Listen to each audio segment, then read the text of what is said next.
Welcome back to Whence, a Masonic podcast featuring research papers and discussions related to Freemasonry. Here's your host, Brother Robert Johnson. Welcome back. This is episode 319. This week, I've got a couple good articles for you all. I hope you really enjoy those.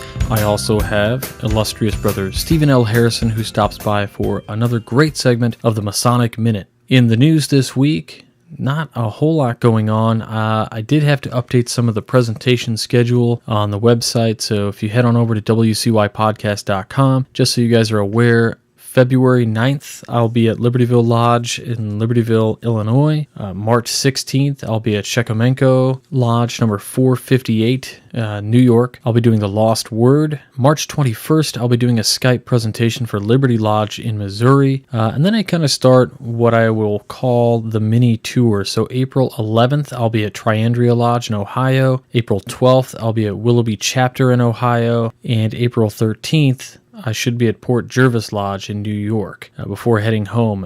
Right around June 7th, I'll be at Honesdale in Pennsylvania. And August 9th through the 12th, I plan to head on over to Toledo, Ohio, and attend Camp Masonry, where I'll do Esoterics 101 for the masses there. And then we'll do the Word in a more private setting. So again, if you're interested in having me come out, shoot me an email. I'm super flexible. I just ask for travel and accommodation. So that means you get me there and give me a place to sleep and I'm there. That's all. So it's always fun. We have several really cool topics that I can speak to, whether it's history or esoterics or technology or the use of technology in Freemasonry. But hopefully you find something you like. And if you want to have me out, just shoot me an email. Just a quick word that for a while, the podcast source application, if you downloaded it and you searched for Whence Came You, it wasn't coming up. This is due to the fact that we record and we upload to the service, but due to some technical error on their side of things, it wasn't showing up in the application. So it is fixed. If you download the podcast source application for your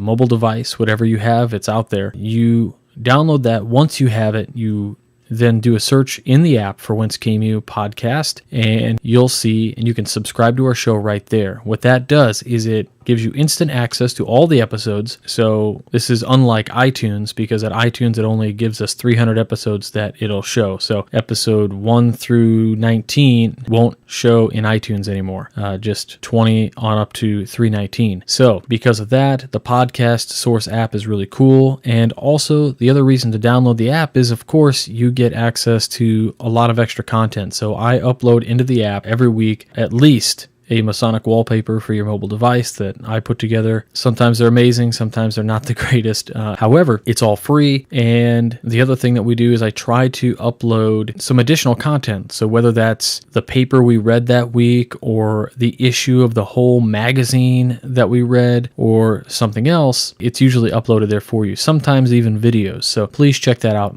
Just on your app store, on Google Play, whatever. If you're on Windows 10, there's a Windows 10 app. It's Podcast Source. Once you download that, search while you're inside for Whence Came You, and you'll come across it. I also want to thank all the people who help keep this show alive. Thank you so much, guys. And with that, I'd like to get right into this week's first piece, which is pretty awesome. And it comes from the May 1920 issue of Rosicrucian Fellowship Magazine, Mystic Light, Rays from the Rose Cross. The editor, of course, Mrs. Max Heindel. Max Heindel is a wonderful author. I own several of his works, and I'm a big fan of the magazine from back in the day. Some really great content there. So I'd like to read you an article from the magazine. It's on page 11, and we will take this entire issue and I'll upload it into the app so that you guys all have access to it. So this article is called Swedenborg and His Alleged Masonic Connections. Now, before we dive in, it's important to understand who Swedenborg is. So we had the Swedenborgian Rite. That may ring some bells for some folks, but this is essentially a non-Masonic magazine. It's Rosicrucian in nature. Now, Rosicrucianism and Martinism are both areas within Freemasonry that you can aspire to if you are invited to join and you meet those criteria that they're looking for. In some cases, in some places,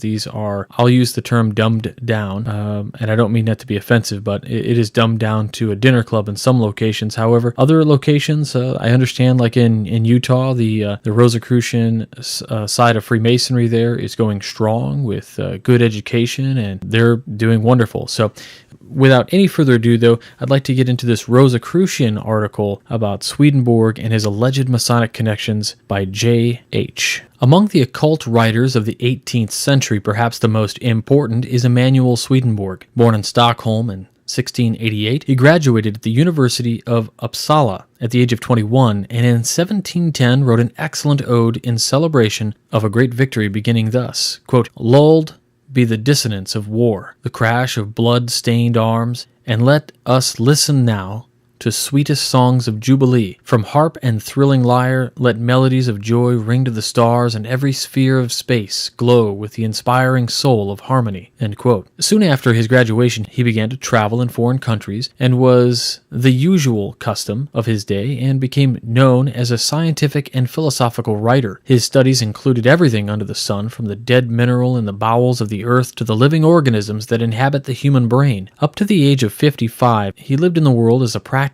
scientist, entirely unconscious of the fact that the all-seeing eye was gradually preparing him for the great work to which he had been elected. This work could never have been performed had he been able to foresee the coming events that cast their shadows before him. Then, in 1743, at the exact moment indicated by the clock of destiny, something of a miracle happened which no living person has ever been able to fully explain. Swedenborg, the scientist, passed out of physical existence, and a new personality took his place. This new Swedenborg, new in mind and heart and body, had almost no interest in science, philosophy, or the affairs of this world, which had been the chief concern of the old, but the ruling love of this new man was the exploration of the new world into which he had been born. The miracle of Swedenborg's birth into a new and higher life does not consist so much in that he was permitted to have conscious communication with angels and dissonant spirits, as in the fact that he was ordered to publish what he saw and heard, and thus to be a witness of immortality to the mortals he had left behind. The impression which the experience of his admission to the land of the living dead made upon his mind was so strong that he afterwards worked with an energy and perseverance which was oblivious to everything else except the revelation of the things heard and seen in the spiritual world. In his age, he must have labored day and night to produce those many works which reveal the love, the wisdom, and the power of the Word. One of the first great truths that Swedenborg brought back from the world of the discarnate and invisible spirits to enlighten the minds of men was the doctrine concerning the laws of the divine providence and their operations in the physical world, whereby the human race is led step by step to a higher and higher perfection. These doctrines make Swedenborg very interesting to the occult student, and especially to the student of Rosicrucian teachings. In this world, most events are ascribed to a man's own sagacity, and the rest are supposed to be the result of chance, fate, or luck. Ordinarily, things that cannot be handled, felt, heard, and seen are not conceded to exist except in the imagination of visionary dreamers and the weak-minded people. Governments make war and declare peace. Kings are made by soldiers and beggars by millionaires. Men rule and women are ruled by their own wits, and God is left out of the question entirely. The devil gets the hindmost all the time, so it seems. But the student of the Rosicrucian philosophy knows that there are other worlds and other principalities and powers which are the more real because they are invisible to ordinary sight, and Swedenborg knew it, for he had passed beyond this world of effects into the world of living causes. There he saw that there is no such thing as a chance or luck. He saw supreme intelligence in operation, and he testifies in the strongest manner to his experience of higher powers and to his vision of invisible worlds, of causes governed by immutable laws which extend to the minutest details of every event that ever, quote-unquote, happens in this world, where kings and rulers of kings find it so difficult to believe that there is a divine and universal government ruling all nations with a rod of iron. He saw that those who believe themselves master here are in reality slaves and ruled absolutely by means of spirits whose existence they deny because they cannot see them and put them behind prison bars. They would quake with the fear if they were brought into contact with those monsters invisible to ordinary sight, who must be fought with the terrors of the divine justice upon their own plane, where no ordinary weapon can reach them. It is on this spiritual plane where battles are fought that make things fade into insignificance. There also are to be found the real benefactors and saviors of the human race, who out of pure love guide those who are in darkness and the shadow of death. There are those compassionate ones whose spiritual splendor and sublime greatness would bring to their knees even better than John of Patmos. The students and readers of this magazine know something of these hierarchies and their sublime work. Shall we deny these spiritual realities just because we cannot see them and because their work is as silent and as noiseless as that of the marching orbs in the blue heaven? Swedenborg saw them, and what he saw made his heart burn with a love that almost consumed him. Translating his spiritual experience into a natural language, he wrote, quote, "Who does not know that there is such love which surpasses all other loves in excellence and in pleasantness, so that all others in respect to this are of little account? That it surpasses the love of self, the love of world, yea, the love of life. Experience testifies. Have there not been, and are there not still those who for the women desired and solicited for a bride fall upon their knees, adore her as a goddess, and submit themselves to her good pleasure as the vilest slaves? A proof that this love surpasses the love of self. Have there not been, and are there not those who for such a woman regard riches, yea, treasures, if they possess them, as nothing, and who also spend them lavishly? A proof that this love surpasses the love of the world. Have there not been, and are there not those who for such a woman esteem their own lives as worthless and earnestly desire to die unless she engages herself in according to their wish, as many deadly combats of rivals testify? A proof that this love surpasses the love of life. Have there not been, and are there not those who for such a woman have become frantic from being refused by her? The woman here spoken of is a natural symbol of what his clairvoyance revealed to him in the other world. He had found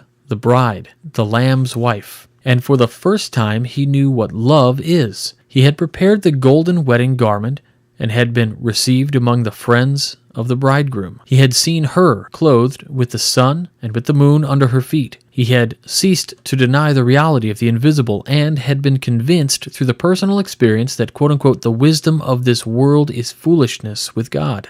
Seeing the divine providence in actual operation in the physical world, he could understand how difficult it must be for one whose spiritual eyes are closed to believe that the spiritual leaders of the true holy empire, who are gifted with real knowledge and power, deal with nations and their destinies as a little child deals with its soldiers of lead, or as the potter deals with his clay. Looking back upon his own state of ignorance in the physical world, he wondered why he had not become sooner convinced that there must be a supreme intelligence guiding humanity upon that path of progress in a more direct way than is discovered by blind faith. On August 27, 1748, he wrote, "Before my mind was opened so that I could speak with spirits and thus be persuaded by living experience, such evidence were presented to me during many previous years that now I wonder that I did not then become convinced of the Lord's ruling by means of spirits. These evidences were not only dreams for some years informing me concerning these things which I was writing, but also changes of state while I was writing, and a certain extraordinary light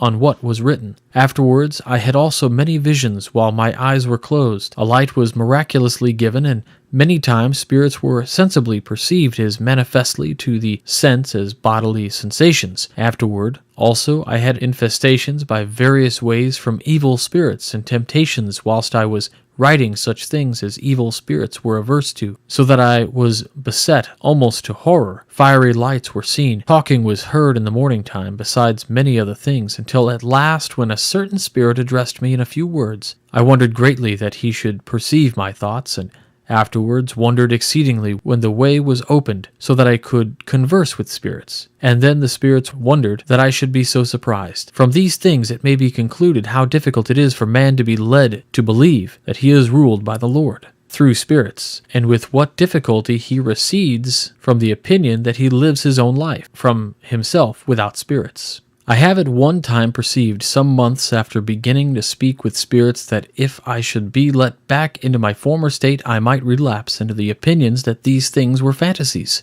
End quote. The materialist who does not believe in spirits will find such statements wild and unreasonable and will probably reject them as imaginations of an unsound dreamer. But to a student of the Western wisdom teachings, they sound familiar. This article, however, is not written to offer the Arcana Coelestia of Swedenborg as a precedent to the Rosicrucian cosmo-conception or to compare his quote-unquote Earths in the universe with the quote-unquote messages of the stars. It is intended to cast a few rays from the Rose Cross upon Swedenborg's alleged Masonic connections and incidentally upon Freemasonry itself. Some Masonic writers have placed Swedenborg among the great Masonic leaders of the 18th century, whilst others are sure of the fact that he never was a Mason. They admit that nearly all of his intimate friends belonged to the order, and that he was a remarkable man whose revelations have astonished the world. But whether he was a Rosicrucian, a Freemason, or a member of another occult society, they have not been able to decide definitely. As the Rosicrucian order is often believed to be a part of the degree of Masonry, and quote-unquote the Masons of today have but very little of the occult ritual left, it will not be out of place here to show the difference between a truly occult brotherhood and a fraternal society whose secrets, with the exception of a few passwords, are published broadcast in books and magazines.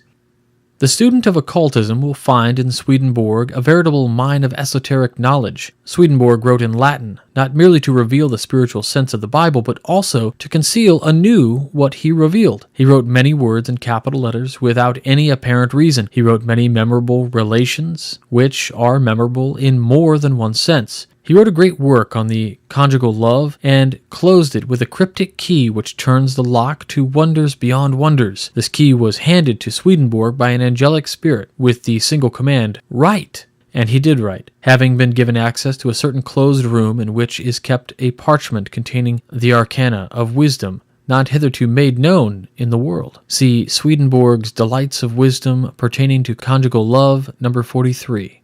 This one key soon reveals other keys belonging to a different distinct degrees, and the whole mystery becomes more and more extensive, so that one wonders how such an immense weight of occult knowledge can be balanced on a single brain. The reality of the spiritual worlds and the life of spirits and angels is made visible almost to the natural eye, and the influence and the power of the so-called dead are made manifest through facts and mediate and immediate experience. The words of the poet are verified. Quote, "There are more things in heaven and earth that are dreamt of in your philosophy." End quote. The use of the cryptic key is characteristic of Swedenborg's ability to write in correspondences, and it gives one an insight into the deeper mysteries of Masonry, of mystic Masonry, which is as different from ordinary Masonry as the Rosicrucian cosmo-conception is different from the morals and dogma. Samuel Beswick, in his book The Swedenborg Rite and the Great Masonic Leaders of the 18th Century, says that Swedenborg was initiated at Lund in Sweden, but this is denied by Mackey and others. A letter which Swedenborg wrote from Brunsbo to Benzelius, and which is not mentioned by Beswick, has this interesting information. Quote, "Enclosed I send you something which I found to write at Brunsbo. It is a new method of calculation which I received a hint while I was at Lund. My dear friend is still at Lund. He is about to argue his and has perhaps done so already. This probably was an essay on the use of the Swedish language. In his quote-unquote note conclusory, Beswick says, quote, "From the very moment of his initiation, Swedenborg appears to have resolved never to allude to his membership or to his knowledge of Freemasonry either publicly or privately. He appears to have made up his mind to keep a profound secret and to regard it as something which had no relation to his public life." End quote. Beswick further states that he had the pleasure of conferring 3 degrees of the Swedenborgian Rite upon one of the highest past officers of the Supreme Council of the 33rd degree, ancient and accepted rite. Gilles Fonda Yates, past MP, Sovereign Grand Commander of the Supreme Council, on the 29th of August 1859, a few months before his death. There is no reason to doubt this statement, proving the existence of a Swedenborgian Rite only a few years ago. To be continued. So there you have the first part in this series. I will look for the second half of this and try to read it maybe next week. I found the article to be quite interesting. In fact, the first half of it should give you a somewhat of a cursory look into the deeper realms of what many Masons are actually into. There are Masons in our lodges today that do this and read this kind of stuff all the time. I'm one of them. However, I understand that a lot of that might sound totally foreign and crazy to some Freemasons, and I understand that. But I should mention that Heindel mentioned in the article that this type of Masonry, this mystic Masonry, is as different to regular fraternal Masonry as Morals and Dogma is to the cosmo-conception of the Rosicrucian order. Now, I myself am not a Rosicrucian. I don't really meet those spiritual qualifications, but nonetheless, I find that the Rosicrucian order necessarily is just a reimagining of the same philosophies of Hermes Trismegistus or Trismegistus, or whichever you prefer to pronounce. The last thing I'd like to mention is that you heard 2 times in this article beeps, and those beeps were because I said something in the article that I'd rather not say, so I just bleeped it out. Masons,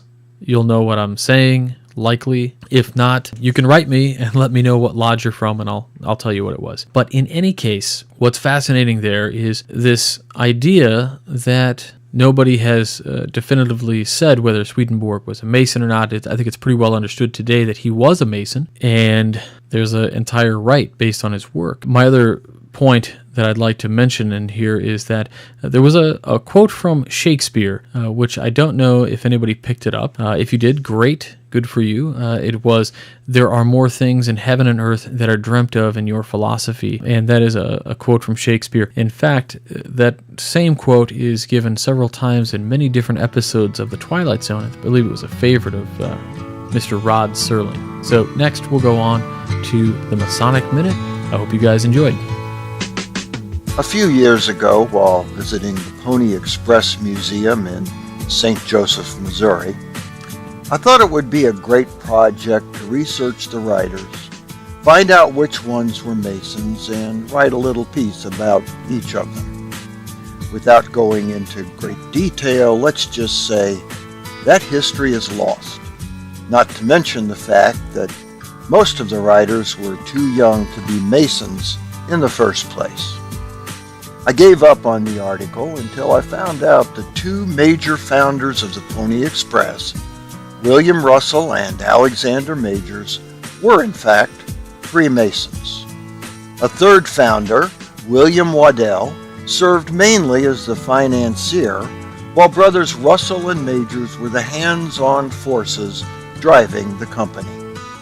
As such, they demanded high standards of conduct from the writers, which reflected their Masonic values. Prior to joining the company, each writer had to repeat the following obligation with its obvious Masonic undertones. You will raise your arm to a level square and repeat after me. I do hereby swear before the great and living God that during my engagement I will under no circumstances use profane language, that I will drink no intoxicating liquors, that I will not quarrel or fight with any other employee of the firm, and that in every respect I will conduct myself honestly, be faithful to my duties, and so direct all my acts as to win the confidence of my employers. So help me God. Beginning April 3, 1860, the riders relayed mail on horseback from St. Joseph to Sacramento. The trip took about 10 days, and at the time, it was the fastest way to communicate with settlers on the West Coast. The Pony Express has become an iconic part of American history, even though it only operated less than 19 months until October 24, 1861, when the completion of the transcontinental telegraph line put it out of business. Although many of the writers' histories had been lost, there was one who, after writing for the Pony Express at age 14, became world famous later in life. His name was William Cody, better known as Buffalo Bill, who a decade later became a member of Platte Valley Lodge No. 32 in Nebraska. His legendary exploits began as a rider, where he was said to have completed the longest ride ever, going over 300 miles in a single day. Living in an age of traveling entertainment, Cody assembled his own entourage, commonly known as Buffalo Bill's Wild West Show. The production staged reenactments of Custer's Last Stand, robberies, and of course, Pony Express rides. Over time, the show made Cody famous and wealthy by the standards of his day. After the collapse of the Pony Express, the founders lost their fortunes and never really recovered. Brother Majors was especially hard hit, winding up penniless and living in a shack. It was in that condition that Brother Cody found him 20 years after the organization had folded. Cody not only furnished the assistance necessary for Majors to get back on his feet, but also provided him with a contact to help finish his memoirs. Employing those Masonic tenets of brotherly love and relief, Buffalo Bill came to the assistance of his former employer, a brother who had given him his start many years prior.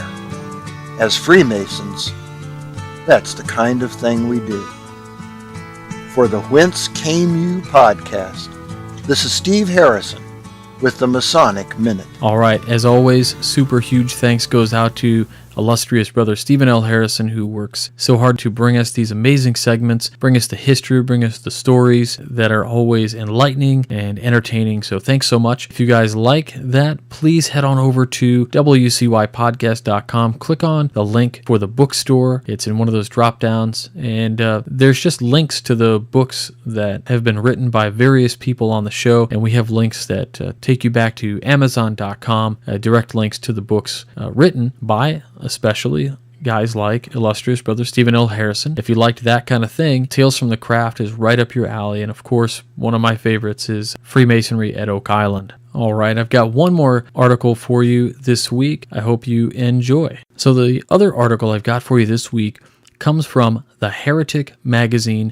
Think Again. This is the hereticmagazine.com. So they've got some articles on here. Doesn't look like it's been updated in a little while, but good content is good content. This piece was actually written by Brother Duncan Burden, who lives in Hertfordshire, England, and the title of this short piece is called "What Could the Philosopher's Stone Be?" Written back in December 2nd of 2015. In my youth, I would regularly be found reading a book related to either the Holy Grail or the Philosopher's Stone. At times, the authors of these books would interchange the terms, implying that they were the same. Perhaps they are. In reading these books, especially those more focused on the term or subject Philosopher's Stone, I quickly realized how broad the general interpretation of this item or concept was. To some, including the authors of novels like Harry Potter and the Philosopher's Stone, or Sorcerer's Stone in some countries, the term denotes a magical stone. Yet, in some alchemical texts, it is a metaphor for turning lead into gold. For others, it is a device linked to everlasting youth. The list goes on and on. The only common element amongst all of the stories and studies is simply the name,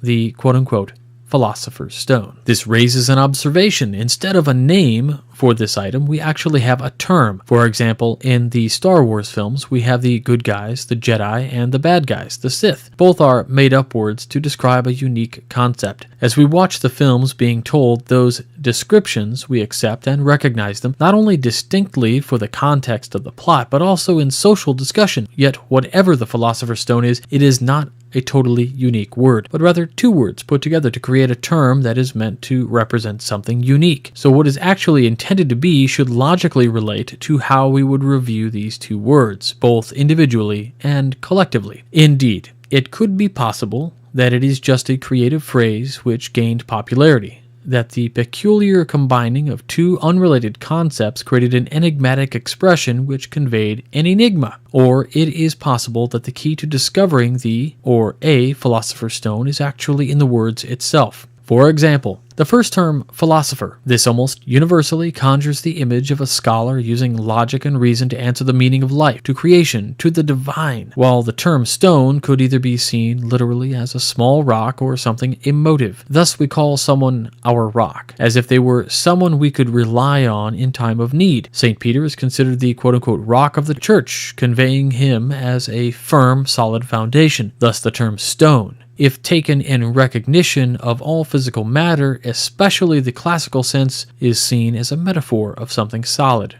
real, and unchanging. In this case, then, a nice curiosity exists between combining the two words, as a philosophy is not based in fact, but rather in reason and logic. When a philosopher puts forward a theory, it is exactly that, a theory. Hence, what would be the greatest possession of a philosopher? Perhaps a factual, real, solid answer to a theoretical question. This would be extremely rare, if not impossible, for the nature of what philosophy is, by stating this paradox, implies not only what the philosopher's stone could be, but also that it has attributed value of rarity. So, what could be a philosopher's stone? I guess something solid that could prove the existence of God, or the meaning of life, or creation, anything that we would normally attribute only to a theory, but is answered by a solid fact, a real, tangible reality that could not be denied by anyone, because it would be as real as the stone in your hand. All right, and that article is from the Heretic Magazine. We'll have links to that right in the show notes. The Heretic Magazine, so you can go to thehereticmagazine.com. Many of the articles are written by Brother Duncan Burden, who has been a Freemason for most of his adult life and is a member of various Masonic bodies, such as the Royal and Select Master Masons and Operative Masons. He's also a member of the various Masonic Chivalric Orders, including Knight Templar, Knights of the Red Cross of Constantine. Born on the Norfolk coast, he now lives in Hertfordshire, England, and his blog can be found at http://humblemason.com. That's it for this week. I hope you guys all enjoyed the program. I have a blast every week recording these and reading all of these papers. I think at this point I've read volumes over the course of 319 episodes. Next week will be our 320th episode. It's so crazy to have gotten this far and brought this much light and information out to Masons and non-Masons alike. So just want to give a shout out to everybody who has been with us since the beginning. It wouldn't be possible without you guys. It is an absolute honor to be here week after week and bring these to you. So thank you so much. And of course, I have to say, we can't do it without you. So if you go to wcypodcast.com, go ahead and click through the links to support the show. You can hover over the Support the Show tab. You can make a direct donation, which will allow you to make a one-time donation or make recurrent donations. You can go to the limited edition shop, which will take you to the webpage where you can buy that we've had designed by Brother Juan Sepulveda and Brother Jason Richards, made exclusively for us by Masonic Revival. You can't buy this pin anywhere else. It's ours. It's very unique. You can read a rundown of the multitude of symbols it contains in the symbolism of the actual pin, which the design also featured on some cufflinks, tie bars, and money clips. Additionally, if you'd like to get something for your money in return, you can do some shopping. If you click through our links for On It, you can get any number of those products for you by clicking through our link. And by doing that, then use the promo code WCY at checkout. You'll get 10% off your order every time. Go to buybankersbest.com or click through our links, which is better. Then he knows that you came through us to get to his website. That's Brother Levi Banker, who's been bringing you the best quality balms, beard oils, etc. for a long time now. You can read all about some of our great collaborative products, such as King Solomon's beard oil and balm, which we worked together with. He created this entire product. Even the art was outsourced to a Masonic artist for the bottle. So every bit of it's really kind of interesting and unique. And of course, we have our Thrive account, so you can click on WCY and Thrive. So check out all that stuff. Every week I have to tell you about this stuff because it's how we fund the show, and I understand if you guys fast forward or listen in double speed or whatever, totally cool, but I have to mention it because this show doesn't happen without your support. So again, thank you so much for listening this week, and we'll talk to you all next week. And until then, stay on the level. For Whence Came You, I'm Robert Johnson.